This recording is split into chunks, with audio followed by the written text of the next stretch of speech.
The first time the winter alert flashed across Caleb Turner's phone that year, he was standing in the hardware aisle of a small general store 30 miles from his cabin. The warning tone echoed in the metal rafters above him, mingling with the faint hum of old fluorescent lights. Around him, people immediately began reacting the way they always did.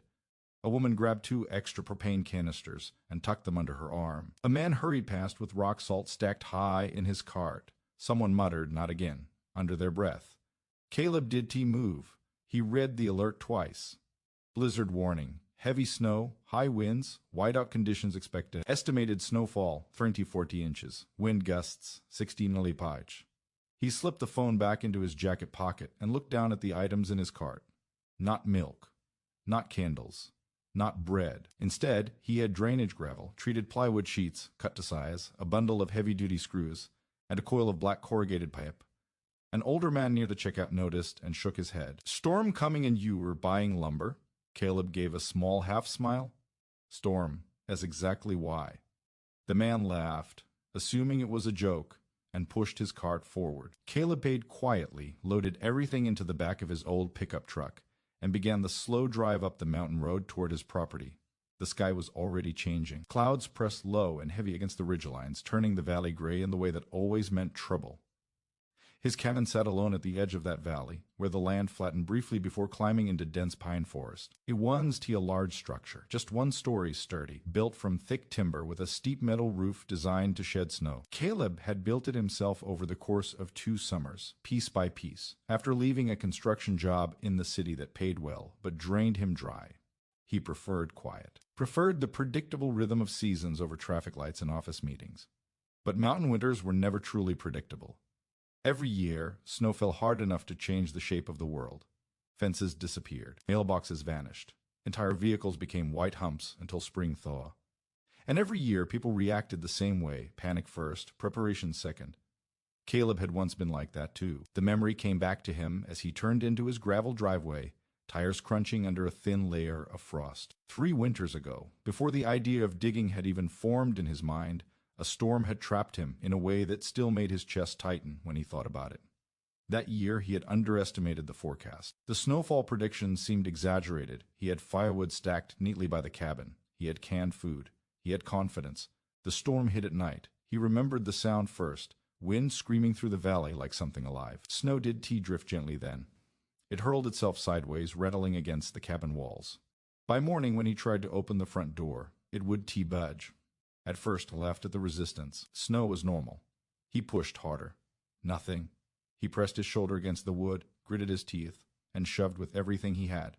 The door flexed inward slightly but refused to open outward.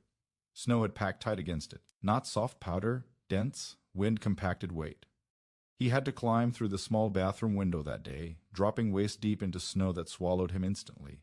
The cold burned his lungs. He dug blindly toward the door, with numb fingers, until he created enough space to pry it open from the outside. By the time he got back inside, he was shaking. And that had only been the first day.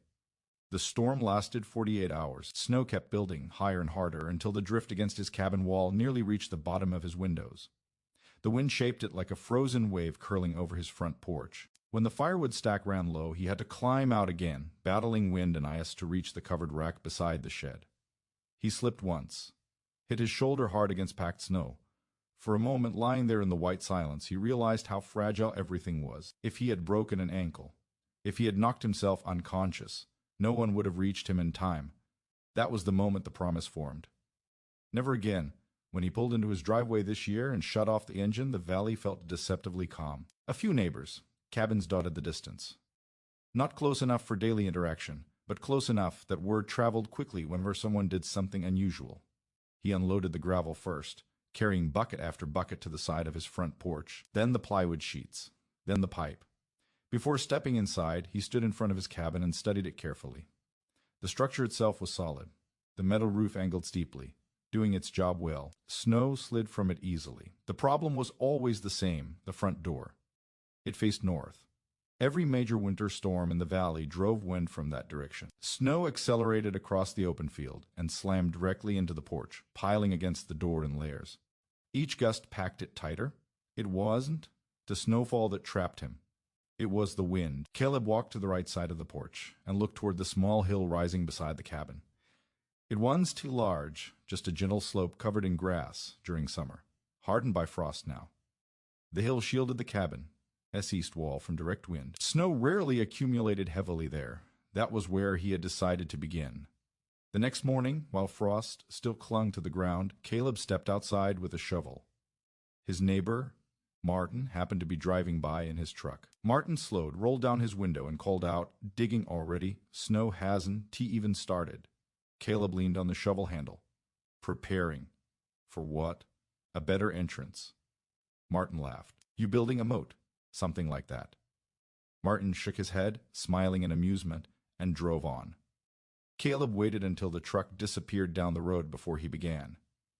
He measured carefully from the base of his front door outward toward the hill. He marked the path with wooden stakes he had cut earlier. The trench would start directly in front of the door, but angle slightly downward into the earth, then curve gently into the hillside. He wasn't digging straight down. He was digging forward and down like carving a shallow hallway. The first few inches of soil were stiff with cold. Each shovel strike required force. But Caleb worked methodically, pausing often to check depth and alignment. He wanted enough clearance to stand comfortably inside once reinforced. By midday, the trench was visible, a narrow line cutting through frosted ground. That was when the second wave of laughter arrived. Two more neighbors, passing on foot after checking fence lines, stopped to watch. "You serious about this?" one asked. Caleb nodded without looking up. "You know it'll fill with snow too, right?" "Not the way I am building it." They exchanged glances. One shrugged. "Well, at least you'll have something to do when you're stuck." Caleb kept digging. By evening, his back ached and his gloves were caked in dirt. But the trench had taken shape. It extended about 12 feet toward the hill, sloping gradually downward. Inside the cabin that night, he sketched reinforcement ideas at his kitchen table. The tunnel needed structure. It needed drainage. It needed to resist collapse when snow pressed above it. He had spent years in construction. He understood load-bearing angles, understood soil behavior. If reinforced properly, the earth itself could become insulation. The next days followed a pattern. Wake before sunrise, coffee. Work outside until late afternoon. He deepened the trench to shoulder height, widening it just enough for comfortable passage. He laid gravel along the bottom for drainage, tamping it firm with a heavy plate he had improvised from scrap metal. Then came the supports. He installed treated wooden frames at regular intervals along the trench, creating rib-like arches. Between them, he secured plywood panels to form walls. Above, he added crossbeams strong enough to hold weight. A few neighbors stopped by just to stare. "You were building a bunker," Martin said one afternoon, leaning against his truck. "Entryway," Caleb corrected. "Why not just put up a windbreak fence?" "Snow climbs fences," Caleb replied. "Wind pushes over them. This will be below the drift line." Martin chuckled. "Man, you think too much." Maybe he did, but thinking had kept him alive before. As the trench curved into the hillside, Caleb began constructing a small wooden structure embedded into the slope. From outside, it looked like a modest shed door set into the earth. Inside, however, it connected seamlessly to the tunnel. He insulated its walls with rigid foam panels, sealed cracks carefully, installed a heavy door facing away from the prevailing wind direction. The design was simple. When storms came, snow would pile harmlessly against the hillside, not directly against his main cabin entrance. Even if snow blocked the shed's outer door, the slope's angle meant less accumulation compared to the open porch. And if necessary, clearing a small outward-facing door sheltered by terrain would be easier than excavating a front door buried under compacted drifts. The laughter never stopped entirely. "Building yourself a hobbit hole?" Someone joked. "Planning to hide from the apocalypse?" Caleb smiled politely each time. Inside, he felt no embarrassment, only memory. He remembered the taste of cold air when he fell into that drift years ago, the panic of realizing he could easily climb back toward the window, the slow burn of exhaustion as he fought wind. That memory sharpened his resolve. By the time frost turned to light snow flurries weeks later, the tunnel was complete. Its interior was lined, reinforced, and dry. He even added a strip of battery-powered LED lights along the ceiling for visibility during dark storms. From the outside, it looked unusual, a subtle trench leading into the hillside beside his cabin. But from inside, standing at his front door and stepping downward into the tunnel, it felt solid, secure. Caleb stood there one evening, hands in his pockets, imagining the storm to come, imagining wind screaming overhead while he walked calmly beneath it. Above ground, Neighbors still believed he had overreacted. They saw extra work, extra effort, unnecessary digging.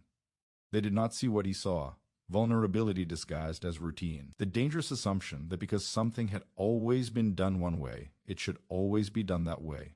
He was digging out of fear. He was digging out of respect for nature, as force, and for his own limits. When the next weather alert buzzed on his phone days later, predicting the first real storm of the season, Caleb did rush to town.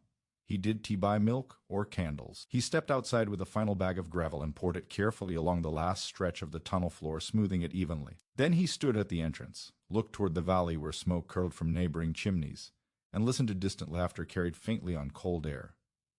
He did mind it, because while others prepared to react, he had already prepared to endure. And this time, when winter tried to bury his door, it would find nothing but reinforced earth waiting quietly beneath the snow. By the time the trench had taken its full shape and the ribs of treated wood were anchored firmly into the earth, the laughter around Caleb's project had shifted in tone.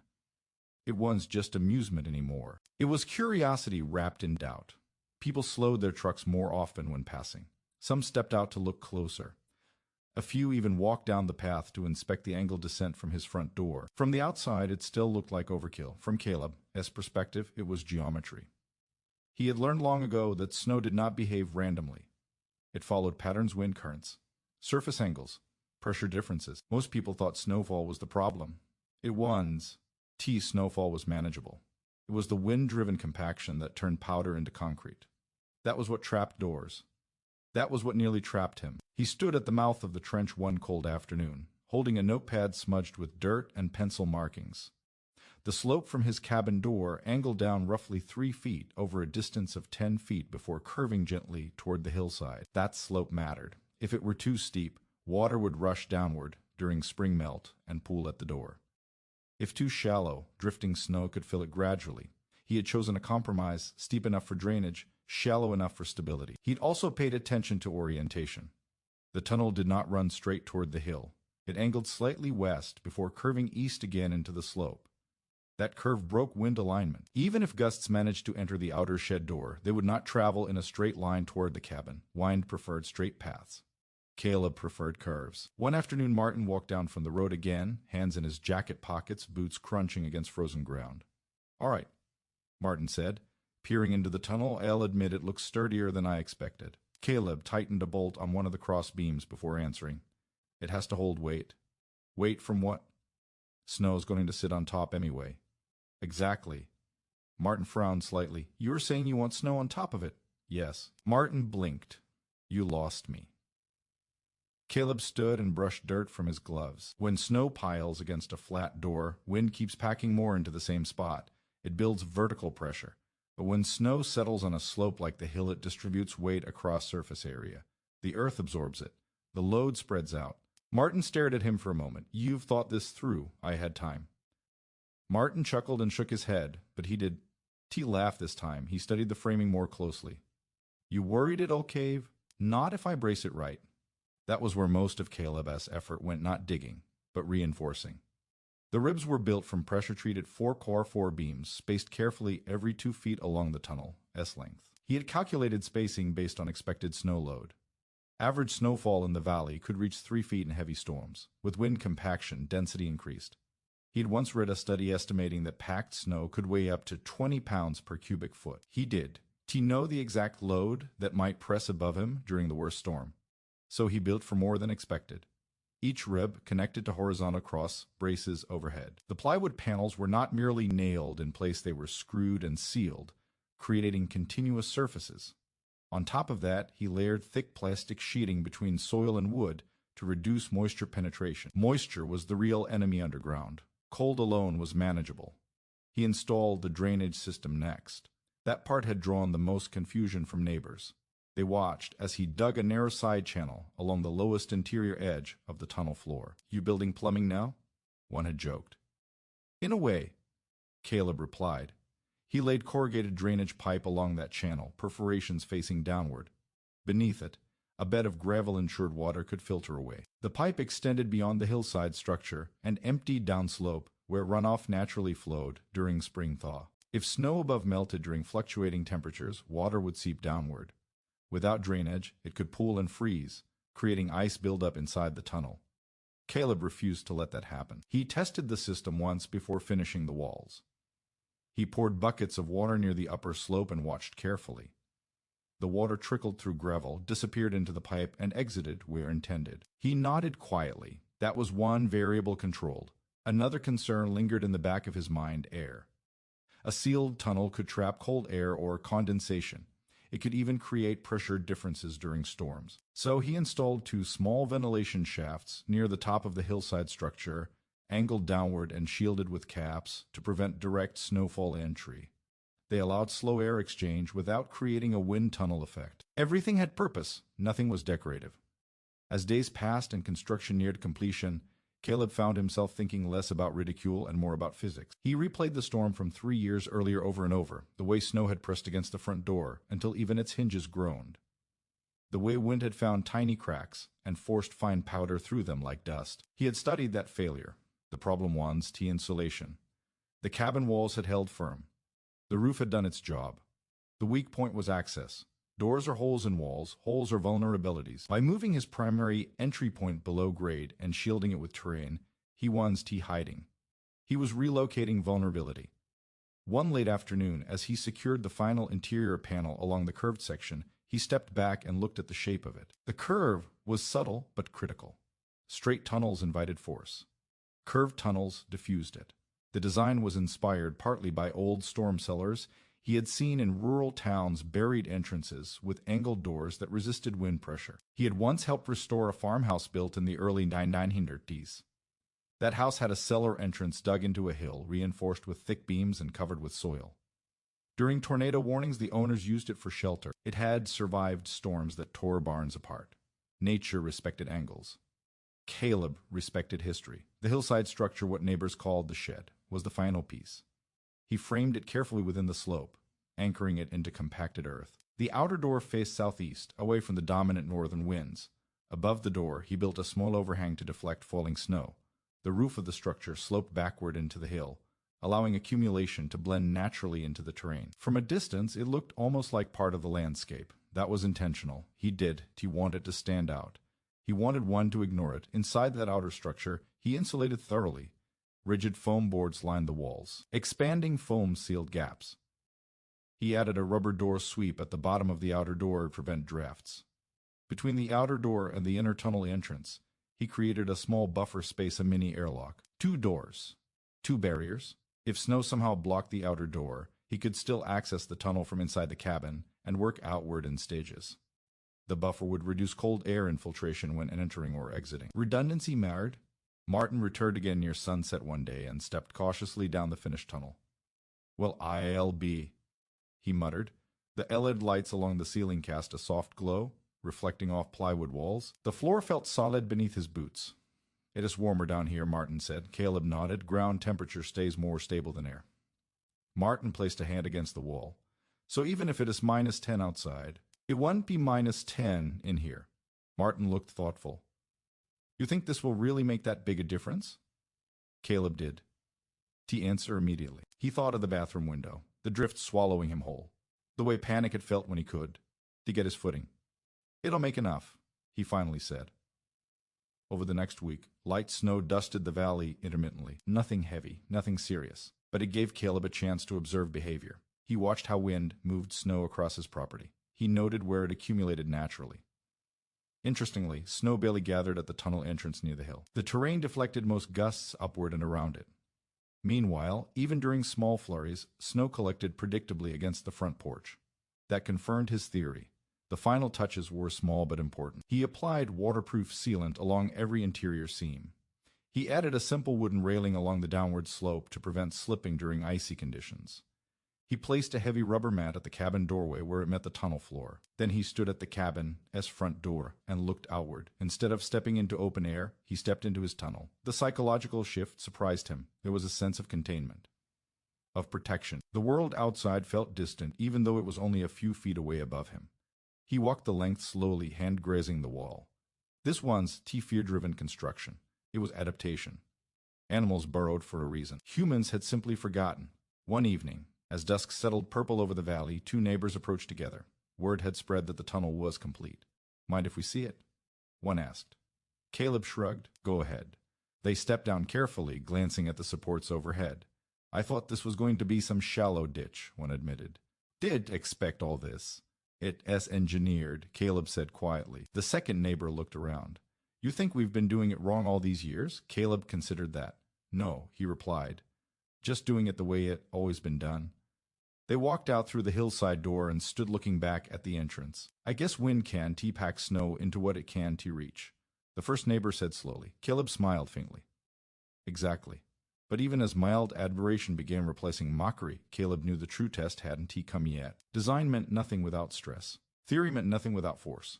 The valley would decide whether he had calculated correctly. That night, alone in his cabin, he studied weather maps again. A larger storm system was forming north of the mountains. Pressure gradients suggested strong winds. The forecast was still uncertain, but signs pointed towards something significant. He closed the laptop and leaned back in his chair.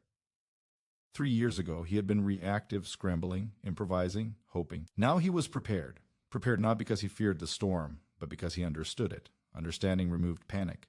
He walked once more into the tunnel before bed just to feel it. The air inside was still, quiet, slightly earthy but dry. He switched off the lights and stood in darkness for a moment, imagining wind howling overhead. The earth above him felt solid. Snow would come. Wind would roar. Neighbors might still doubt until proven otherwise. But Caleb no longer saw winter as something to endure helplessly. He saw it as a problem with variables. Wind direction, load distribution, drainage, insulation, access. Every weakness identified, every vulnerability relocated. The tunnel was not a retreat. It was a recalculation. And when the blizzard finally arrived, it would not be meeting a man scrambling at his door. It would be meeting reinforced earth, angled slopes, controlled airflow, and quiet preparation buried just beneath the surface. This time, the storm would have to try much harder to reach him. The storm did, to arrive all at once. It announced itself slowly, like something gathering strength beyond the mountains before deciding to descend. The morning the official blizzard warning was issued, the valley felt strangely calm. The air carried that metallic stillness that comes before heavy snow, when even birds go quiet and the sky turns a pale, unreadable gray. Caleb stepped out onto his porch just after sunrise and looked north. Clouds pressed low over the ridgeline, thick and unmoving. The wind hadn't started yet, but he could feel pressure building in the air. He had lived in the valley long enough to recognize the signs. The silence ones, peace. It was tension. His phone buzzed again in his pocket. Blizzard warning upgraded. Extreme wind conditions expected. Estimated snowfall now projected at 36-48 inches. Caleb read it once, then slid the phone away. Numbers mattered less than experience. He had seen forecasts undershoot and overshoot. What mattered was wind speed and duration. Snow could be shoveled. Wind-compacted snow became a wall. He walked back inside and began his routine. He brewed coffee, checked the wood stove, topped off the indoor water containers just in case pipes froze, set extra firewood within reach. He was frantic. Everything he did was deliberate, steady. Preparation had become habit, not panic. Around mid-morning, he stepped into the tunnel. The lead strip lights glowed softly as he descended the slight slope from his cabin door. The air inside felt noticeably calmer than outside, even though the storm had not yet begun. He walked the length of it, checking each rib beam, pressing his palm against the plywood walls, inspecting screws and joints. Everything was tight. He moved through the curved section into the hillside entry structure and opened the outer door briefly. A cold breeze brushed his face. The sky had darkened further. He closed the door again and latched it securely. Back inside the tunnel, he paused. 3 years ago, when the big storm had trapped him, he had spent the hours before it arrived watching weather radar with growing unease. He had underestimated how quickly calm could turn violent. Now he felt something different. Not confidence exactly, control. He stepped back into his cabin and closed the interior door leading into the tunnel. By noon, the first snow began to fall. At first it drifted down gently, almost lazily, as if testing the ground. The flakes were large and heavy, sticking easily to surfaces. Caleb stood at his living room window and watched them accumulate on the railing of his porch. Within an hour, the wind picked up. It started as a low hum across the valley, brushing through trees and rattling loose tin somewhere in the distance. Then it grew louder, sharper, pushing snow sideways instead of downward. The flakes changed character. They no longer floated. They raced. Caleb could see snow streaking horizontally past his window, slamming into the north-facing wall of his cabin. The familiar pattern began forming almost immediately, snow piling against the porch steps, collecting in corners, gathering at the base of the front door. He felt the old memory tug at him, the image of that door refusing to open, the panic rising in his chest. He walked calmly to the cabin door and opened it inward. Instead of stepping into open air, he stepped into the tunnel. The air inside was still. The faint howl of wind reached him only as a muffled vibration through earth and wood. He looked up at the ceiling beams. Snow had already begun to settle on top of the tunnel, exterior roofline, but he could not feel it. He closed the interior door gently behind him. For a moment he simply stood there listening. Wind screamed above ground. Down here there was only a distant rumble, like a storm passing far away rather than directly overhead. He walked toward the hillside entry and stopped halfway, placing a hand against the wall. The plywood felt solid, unmoving. He remembered how, during the previous storm years ago, he had stood at his front door, listening to snow slam against it like waves against a ship hull. Each gust had sounded personal, violent. Now the sound was different, muted, removed. He reached the hillside entry structure and unlatched the outer door carefully, opening it just an inch. Wind immediately forced its way through the crack, carrying fine snow particles with it. He closed it again quickly and secured the latch. The storm had arrived. By late afternoon, visibility outside dropped to almost nothing. Snow swirled so densely that the nearest pine trees blurred into white shapes. Wind gusts reached the predicted speeds, howling across the valley like a freight train. Inside the cabin, Caleb fed another log into the stove and sat at the small wooden table near the window. He watched the storm build the way someone might watch waves during a hurricane, aware of its power but no longer in its direct path. As darkness fell, the storm intensified. The wind no longer came in steady gusts. It pulsed violently, shaking the cabin walls. Snow slammed against windows in rapid bursts. The porch railing disappeared entirely beneath white drifts. Within hours, snow climbed halfway up the front door from the outside. Caleb knew this because he checked once. He opened the interior door leading into the tunnel and descended again. The tunnel remained calm. He walked its length slowly, inspecting for any signs of stress. A faint creak echoed once as wind pressure shifted above, but the beams held steady. The earth overhead acted as insulation, dampening vibration. At the curved section, he paused. Snow was accumulating above the tunnel roofline now, building layer upon layer. He imagined the weight pressing downward. But weight, distributed evenly across reinforced beams and compacted soil, was far less dangerous than weight concentrated against a vertical door. He reached the hillside structure and cracked the outer door again, this time only a fraction. Snow had begun piling outside, but because of the slope and orientation, it was not striking the door directly. Instead, it drifted along the hill, sliding and reshaping without forming a dense wall. He closed the door and leaned back against it for a moment. Above him, the storm raged at full strength. Below ground, he stood untouched. The psychological difference was enormous. 3 years ago, he had felt hunted by the storm. Now he felt shielded. He returned to the cabin and settled in for the night. The wind roared without pause. Occasionally, a gust hit hard enough to make the cabin creak. But Caleb did not tense the way he once had. Instead of worrying about whether he would be able to open his door in the morning, he thought about distribution patterns. Snow would accumulate most heavily along exposed surfaces. The north face of the cabin would likely be buried halfway up the wall by morning. The porch would vanish. The steps would be gone entirely. But the tunnel entrance from inside remained open. Wind could not pack snow into what it could not reach. Around midnight, the power flickered once in the valley, visible as a brief flash through the window from distant cabins. Caleb, S-lights remained on. He was tied to the main grid, but he knew some neighbors would now be sitting in darkness. He wondered how many of them had tried to open their doors already, testing resistance. He imagined someone pushing against packed snow, feeling it refused to budge. He remembered that feeling vividly. Just before dawn, the storm reached its peak. Wind screamed continuously. Snow blasted sideways in sheets so thick they erased depth perception entirely. The valley no longer looked like land. It looked like a white ocean in motion. Caleb stepped into the tunnel once more. This time he brought a small thermometer with him. Inside the tunnel, the temperature was several degrees warmer than outside air. Not warm enough to melt snow, but stable. No sharp drafts. No sudden temperature drops. He switched off the LED lights briefly and stood in near darkness. Above him, chaos. Around him, quiet earth. He ran his hand along the ceiling beam again, feeling for vibration. Nothing beyond a faint hum. He thought about structural loads. Snow accumulating on flat roofs could create dangerous downward pressure. but his tunnel roofline was T-flat. It followed the natural curve of the hill, distributing snow into the surrounding soil. He imagined the storm trying to push inward, only to find resistance at every angle. Morning light eventually filtered weakly through storm clouds, though it was difficult to tell day from night. The wind began easing slightly around mid-morning, shifting from violent gusts to steady blowing. Snowfall continued. Caleb brewed coffee and stood at the cabin window again. The world outside had transformed completely. Drifts rose almost to the bottom of his windows. The porch was invisible. The front door, had it still been his primary exit, would have been sealed beneath several feet of densely packed snow. He opened the interior door and descended into the tunnel. There was no snow inside. No drift. No obstruction. He walked to the hillside entry and tested the outer door gently. Resistance.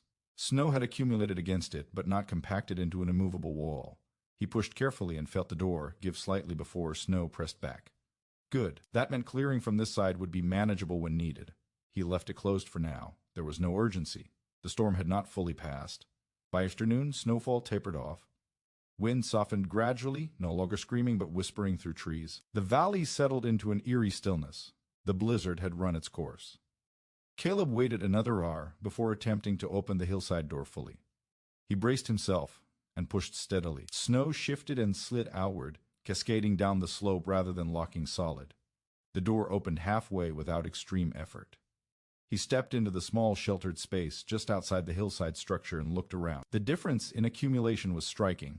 On the north side of his cabin, drifts towered high, sculpted by wind into hard, curved ridges. On the hillside entrance, snow lay thick but sloped naturally downward. He climbed carefully out and turned back toward his cabin.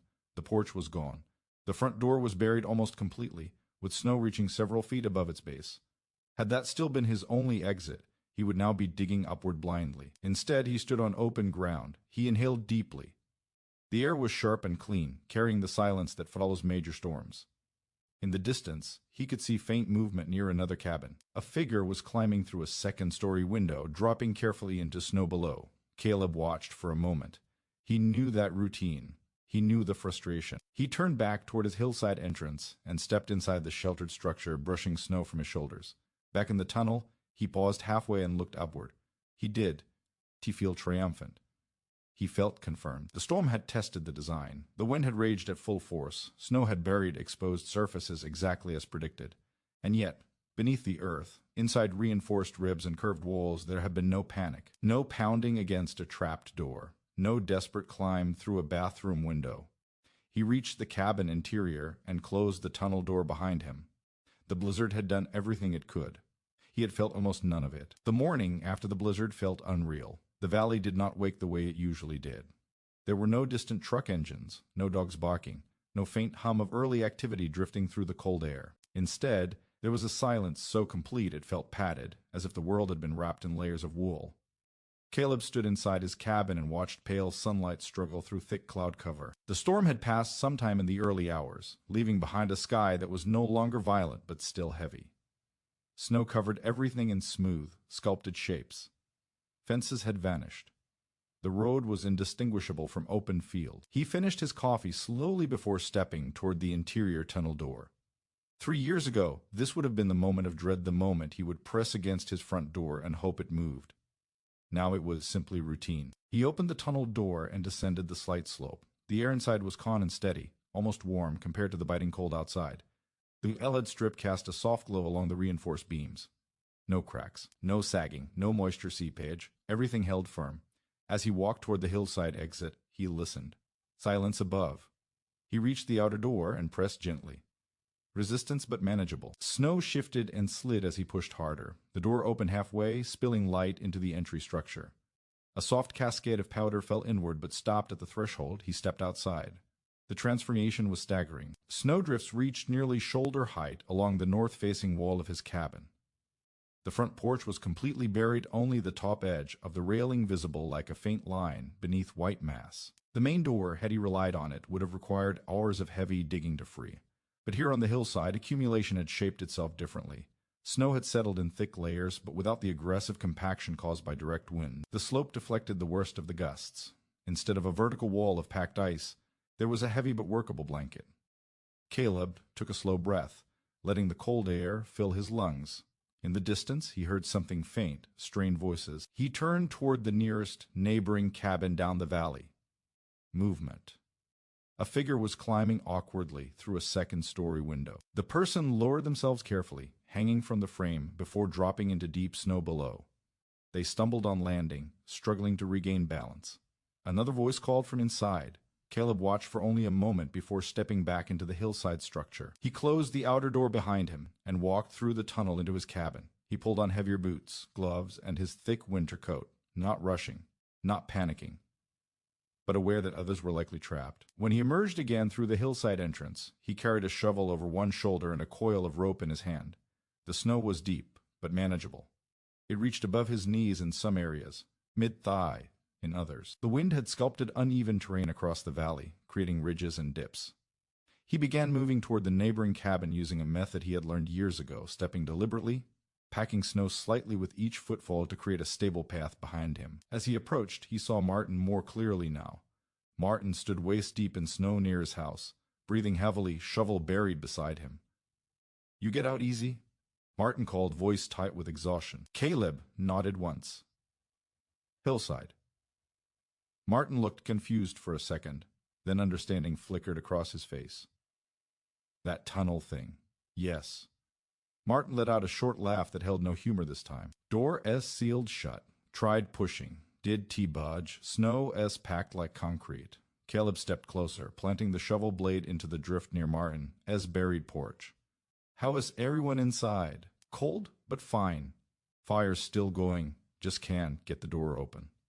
Caleb studied the snow around the cabin, direct wind exposure, heavy compaction. The drift had formed a curved wall against the front door, nearly 4 feet thick in some spots. Dawn dig straight at the door, Caleb said. Martin blinked. What? Wind packed this tight. If you go straight at it, you'll exhaust yourself. Dig sideways first. Break the drift from the edge. Martin hesitated only a second before nodding. They worked together, carving a trench along the side of the drift, instead of attacking its center. Snow near the edges was less compacted, easier to move. Once they created a side channel, they could gradually weaken pressure against the door. As they dug, Martin glanced at Caleb. "I owe you an apology." Caleb didn't look up. "For what?" "For laughing." Caleb shrugged slightly. "Didn't bother me." "It should have. I thought you were crazy." "Maybe I am." Martin huffed a breath that might have been a laugh if he weren't so tired. After nearly 40 minutes of steady digging, the drift loosened enough that the front door shifted slightly when pushed from inside. "Try now!" Martin shouted toward the cabin.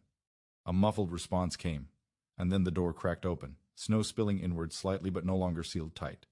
Martin leaned on his shovel, breathing hard. That could have taken hours alone. Caleb nodded once. Storm ones teeth the snowfall. It was the wind. Martin stared at the tunnel entrance, visible up the slope near Caleb's cabin. "You did have to dig it all?" "No." Martin shook his head slowly. "Unbelievable." By midday, more movement appeared across the valley. Another neighbor, Ellen, stood outside her cabin looking overwhelmed. Her front door was completely hidden. Only the outline of her roof indicated where the entrance might be. Caleb moved toward her next. "You stuck?" he called out. "I can't even find my porch," she replied, frustration thick in her voice. He approached carefully, scanning for subtle depressions that indicated where steps might lie beneath the snow. "Window exit." "Yes, had to climb out." He nodded. Instead of heading toward the buried front door, he circled her cabin, studying wind patterns. The snow on the west side appeared less dense. "Help me here," he said, driving his shovel into the softer drift along that side. "Why not the front?" Ellen asked. "Wind pressure, strongest there." "This side's easier." They dug a channel along the west wall first, creating breathing space between structure and drift. Then gradually they worked toward the front at an angle, relieving packed pressure little by little. Ellen paused mid-dig and looked at him. "That tunnel of yours, you really did. Do you feel any of this?" He considered the question. "I heard it," he said. "Did he feel it?" By afternoon, 3 cabins had partially cleared entrances. Word traveled fast, even without phones working reliably. People began glancing toward Caleb, as hillside entrance with new expressions, not mockery now, but calculation. Late in the day, a distant engine sound broke the quiet. A snowmobile. Caleb turned toward the sound and saw a volunteer from town attempting to navigate the unplowed road. The machine struggled against uneven drifts, nearly tipping once before regaining balance. Emergency crews were delayed. This valley was largely on its own for now. Caleb looked at the tunnel entrance again and then at the neighboring cabins.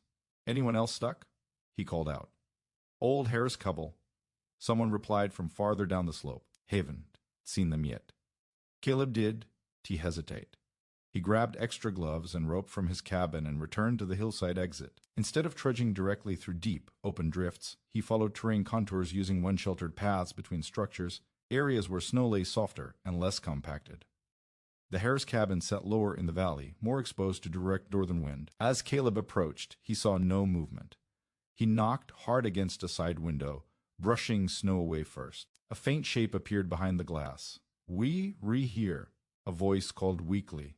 "Door stuck?" Caleb asked. "One T move." He studied the cabin.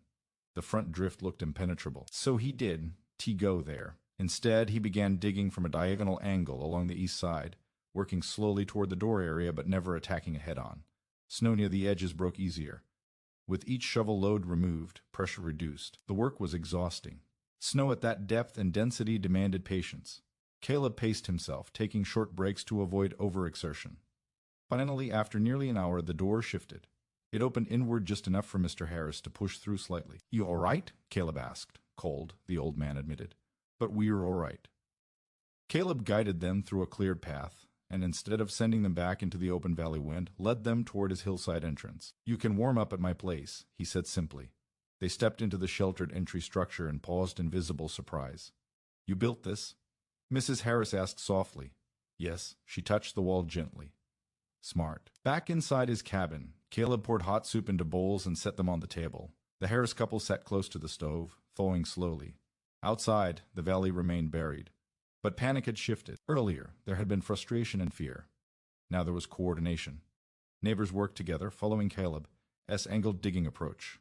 No one wasted energy trying to blast straight through compacted walls of snow. Martin stopped by briefly in the afternoon, stepping through the hillside entrance with an expression that held both humility and admiration.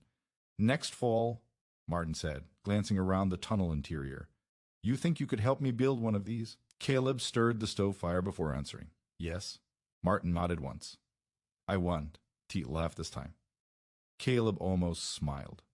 As evening approached, emergency plows finally reached the valley road. The distant rumble of machinery echoed faintly. But by then, the worst had passed. Doors were open. Paths were cleared. No one had been injured. Caleb stepped back outside just before sunset and looked across the transformed landscape. Snow still buried most structures halfway up their walls. The front of his own cabin remained sealed beneath a massive drift, yet his hillside entrance stood clear enough for easy passage. He did feel superior. He felt validated. The storm had not been weaker this year. If anything, it had been stronger. What had changed was response. He looked toward Morina's cabin and saw him examining the north-facing drift thoughtfully, perhaps imagining how wind had shaped it. Caleb knew that by next winter, the valley might look different not in its beauty, but in its preparation. Laughter had faded. In its place was understanding. The morning after the blizzard, no one mocked a man who dug into the earth. They watched him walk calmly out of his hillside entrance while they climbed from windows. And in that quiet, snow-covered valley, something shifted deeper than the drifts themselves. Not just entrances. Mindsets. By the second day after the blizzard, the valley had settled into a strange rhythm of recovery. Snowplows had carved a narrow, uneven path along the main road, but many driveways remained impassable. Rooflines were still heavy with accumulation. Icicles had begun forming along gutters and porch beams, catching pale sunlight and glinting like glass. Caleb woke before dawn out of habit. The cabin was warm, the wood stove steady. He stepped into the tunnel for his usual inspection, more out of routine than concern. The structure remained solid. The drainage channel showed no signs of ice blockage. The air inside felt calm and stable. He walked to the hillside entrance and pushed the outer door open easily this time. Snow had settled overnight, compacting slightly under its own weight. The slope still deflected heavy buildup, but drifts were deep across the open valley. He stepped outside and scanned the quiet landscape. Smoke rose from most chimneys now. That was a good sign. But he noticed something else, a faint column of smoke thinner than the rest, wavering uncertainly from the Harris cabin down the slope. He frowned slightly. The elderly couple had spent much of the previous afternoon warming inside his home before returning to their own cabin once a temporary path was cleared. Their heating system relied partly on wood, and partly on a small backup propane heater. If their firewood was low or if their door had drifted shut again overnight, they could be struggling. Caleb did hesitate. He grabbed 2 extra bundles of split firewood from his stack, tied them together with rope for easier hauling, and began making his way down the pack path he had carved the day before. The snow was less forgiving now. Overnight cold had hardened the top layer, creating a brittle crust that cracked underfoot. Each step required care. As he approached the Harris cabin, he noticed no movement outside. He knocked firmly against the side window again. After a moment, Mrs. Harris appeared behind the glass. She opened the door inward a few inches. Snow pressed against it from outside, again less severe than during the storm, but enough to restrict full movement. "Morning," Caleb said gently. "How are you holding up?" Mr. Harris appeared behind her, shoulders hunched in a thick sweater. "Fire is low," he admitted. "Woodpile. It's nearly buried." "Could T reach most of it?" Caleb nodded and handed over the bundled firewood. "That'll help for today," he said. "We'll dig out your stack properly once the sun softens this crust." Mrs. Harris' eyes lingered on him for a moment. "We did think we need help this year," she said quietly. "We've lived here 30 years. Caleb understood that tone. It wasn't weakness. It was pride bending reluctantly. "Storms change," he replied. "Wind changes. No shame in adjusting." Mr. Harris gave a small nod. As Caleb turned to leave, he noticed something else. The drift against their front door had begun hardening again. Sunlight by day and deep freeze by night were turning outer layers into dense ice. If another storm hit before they fully cleared it, they could face the same problem all over again. That thought followed him back up the slope. By midday, the sun broke through more confidently, casting bright reflections across the valley. Neighbors emerged cautiously, shovels in hand, continuing the slow process of reclaiming space. Martin approached Caleb's cabin again, this time carrying a thermos. "Coffee?" Martin offered. Caleb accepted, and they stood together near the hillside entrance. "I've been thinking," Martin said after a moment. "This valley's always had the same weakness. Every cabin faces north. Every porch takes the hit." Caleb nodded. "It has tradition," Martin continued. "Most of these cabins were built for summer views, not winter survival." "That's the problem," Caleb replied. "We plan for comfort seasons, not harsh ones." Martin studied the tunnel entrance thoughtfully. "What if we did more than just dig tunnels?" Caleb glanced at him. "What do you mean?" "Windshields, shared snow corridors, maybe even a connected trench system between properties." Caleb did respond immediately. The idea was absurd. If tunnels were built strategically between cabins, people could move without fighting open wind. Supplies could be shared. Emergencies handled faster. The blizzard had revealed more than individual vulnerabilities. It had shown a pattern across the entire valley. Later that afternoon, a sudden shot echoed from farther down the road. Caleb and Martin turned sharply. Ellen stood outside her cabin, waving frantically. Caleb was already moving. When he reached her, he saw the problem immediately. A section of her roof had shed snow unevenly during the storm, causing a heavy slide that partially blocked her side window, the same window she had used to escape 2 days earlier. Overnight freeze had solidified the mass into thick, layered ice. "I heard a crack this morning," Ellen said, voice tight. "I'm afraid more might slide." Caleb examined the roofline. Large icicles had formed along the edge, and snow remained piled thickly near the peak. If sun warmed it too quickly, another heavy sheet could break loose unpredictably. "We need to relieve weight from the top before that happens," Caleb said. "How?" she asked. "Carefully."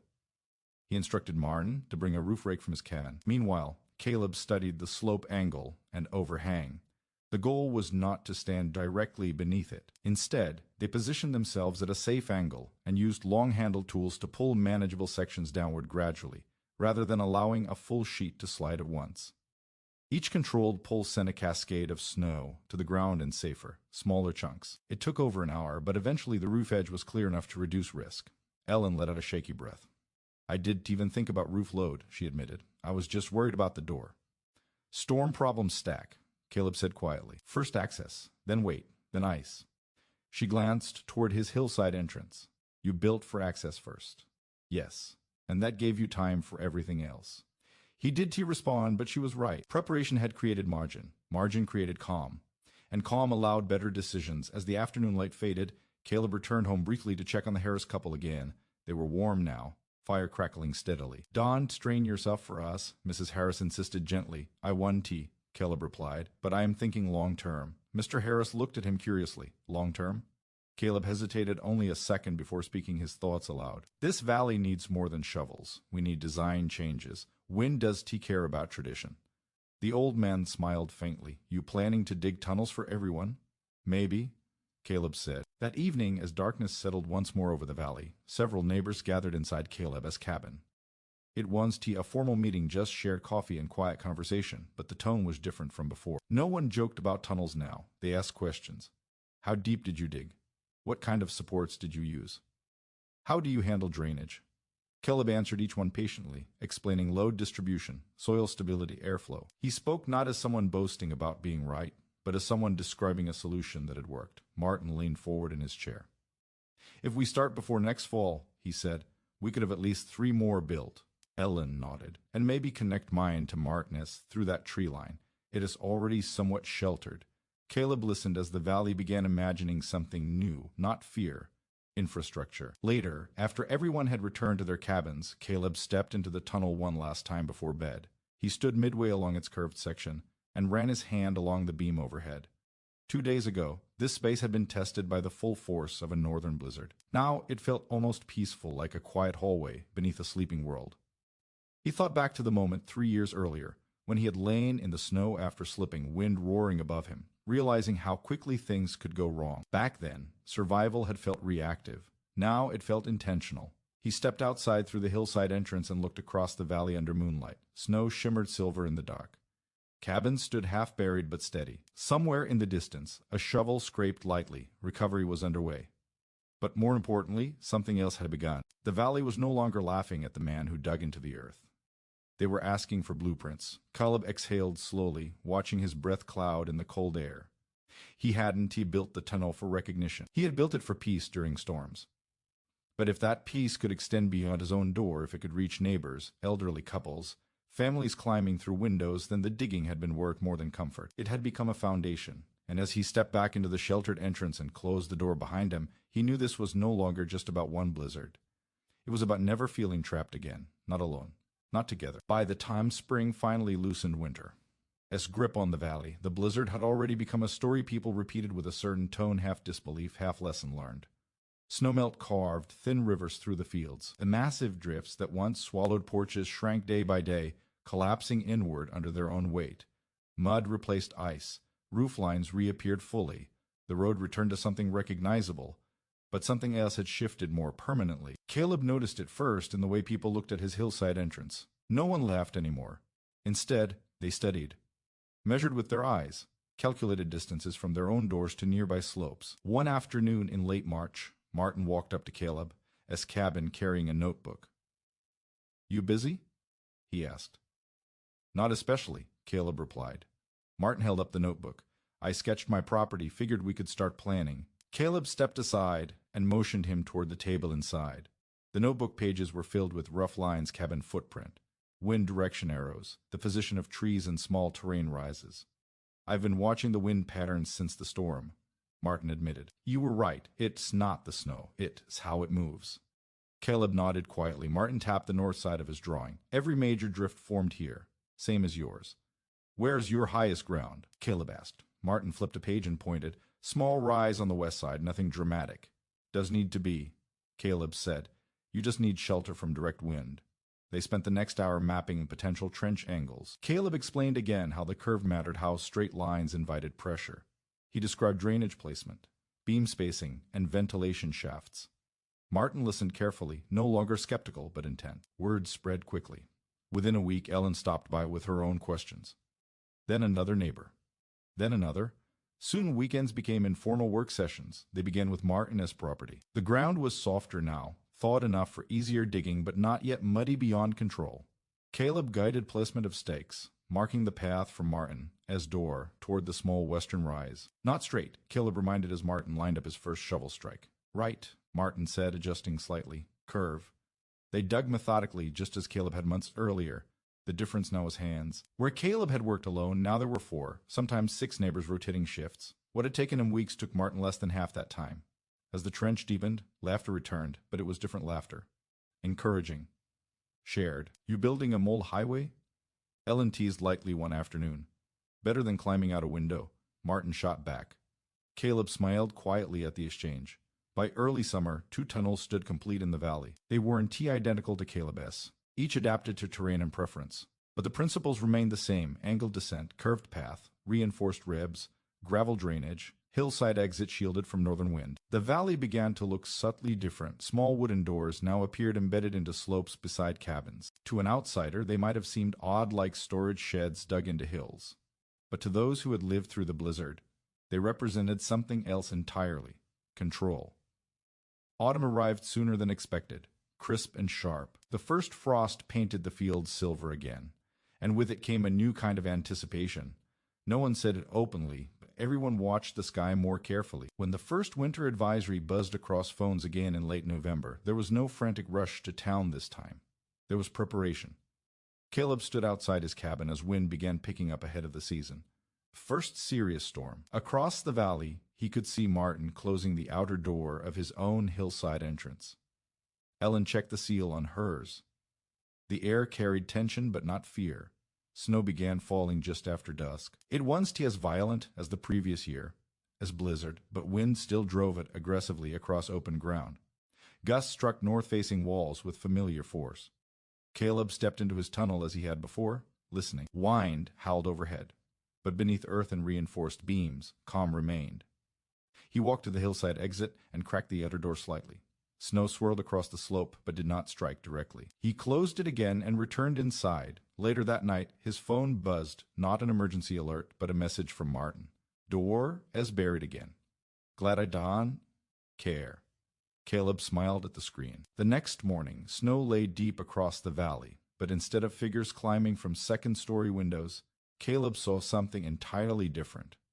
He stepped out through his hillside entrance and looked across the slope. One by one, other hillside doors opened. Martin emerged calmly, brushing powder from his coat. Ellen followed from hers, holding a mug of coffee, steam rising into cold air. Further down, another neighbor stepped out, stretching casually as if waking from an ordinary night. No frantic digging, no shouting, no trap doors. They looked at one another across the snow-covered valley and exchanged small nods. It wasn't too dramatic, it wasn't too loud, but it was unmistakable. The storm had come, and it had not trapped anyone. Later that afternoon, they gathered near the road as plows carved through again. Conversation flowed easily. Strange, Ellen said thoughtfully. Storm felt smaller this time. It was tea, Caleb replied. We just weren't tea exposed. Martin kicked lightly at the drift beside his old front porch. Feels good not fighting it. Caleb understood that deeply. For years, the valley had fought winter head-on shovels against packed snow, doors against wind pressure. Now they had stepped beneath it. As winter continued through the season, more storms came and went, some heavier, some lighter, but none created panic. The tunnels became routine. Children from one cabin even began using them as safe pathways during high winds, supervised of course. Supplies were passed through sheltered corridors during rough weather. The elderly Harris couple had a shorter, reinforced entry by mid-season, built with help from nearly everyone. The valley felt different not just structurally, but mentally. Preparation replaced reaction. Adaptation replaced pride. One late January evening, Caleb stood inside his tunnel during another storm, listening to wind roar overhead. He thought back to that moment years ago, lying in the snow, heart racing, realizing how vulnerable a single door could make him. He hadn't built the tunnel out of defiance. He had built it out of respect. Respect for wind patterns, respect for weight distribution, respect for the simple truth that nature does not negotiate. But something unexpected had happened. What began as personal protection had grown into shared resilience. The valley no longer laughed at unusual solutions. It studied them. When the storm finally passed that night, Caleb stepped out through his hillside entrance once again. Across the valley, other doors opened almost in unison. Snow blanketed everything in quiet beauty, but no one was trapped. No one was climbing through windows. No one was panicking at a sealed front door. They stood beneath a pale winter sun, calm and steady. And Caleb realized something subtle but powerful. He hadn't just dug a tunnel to avoid a blizzard. He had dug a path toward a different way of living with it. Not above the storm, not against it, but just beneath it where the wind could scream all it wanted, and still never reach their doors again.